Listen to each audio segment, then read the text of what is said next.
at the same intifada, I had an uncle, a wealthy Christian uncle who used to pay al-jizya. Al-jizya basically is protection money. So if you're a non-Muslim, you're a Jew or a Christian, you have to pay a protection money to keep you in the regime, protected. That was the role of this money. My uncle was one of these Christians in Bethlehem community who had to pay this money. But sadly, after a while, him and other Christians started seeing these people who called themselves freedom fighters. I call them mafia.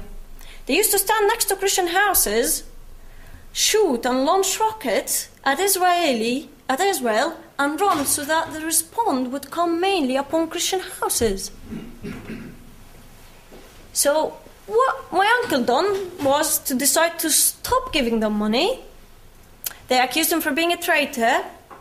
They put him in jail. They had no evidence against him. They had to let him out of jail. But after a few days, they shot him in his heart in front of his house and killed him. Palestinians killing other Palestinians. What a jungle.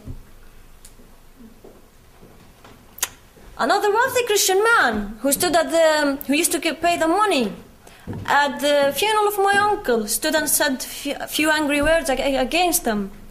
After a few days, they shot him in his head. He was rushed to an Israeli hospital and saved, but lived blinded to the rest of his life.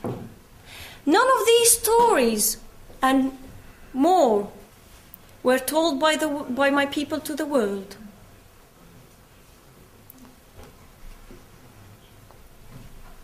At the Intifada, the number of Christianity started decreasing big time, sadly.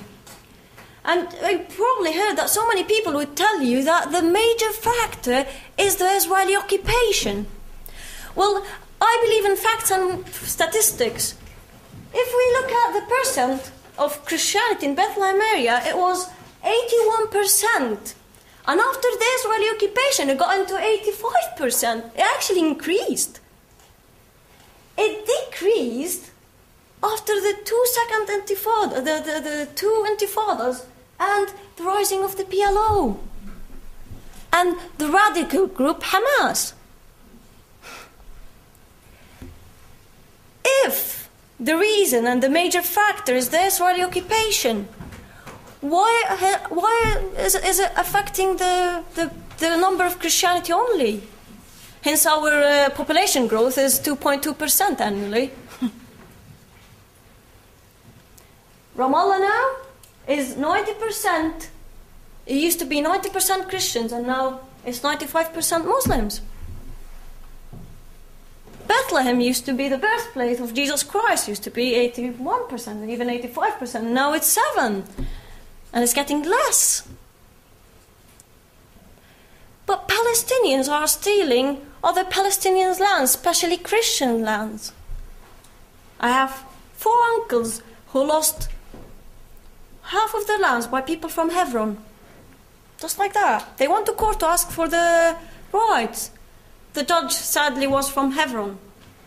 And he said, I can't wait to see the 4 of you dead in the fridges.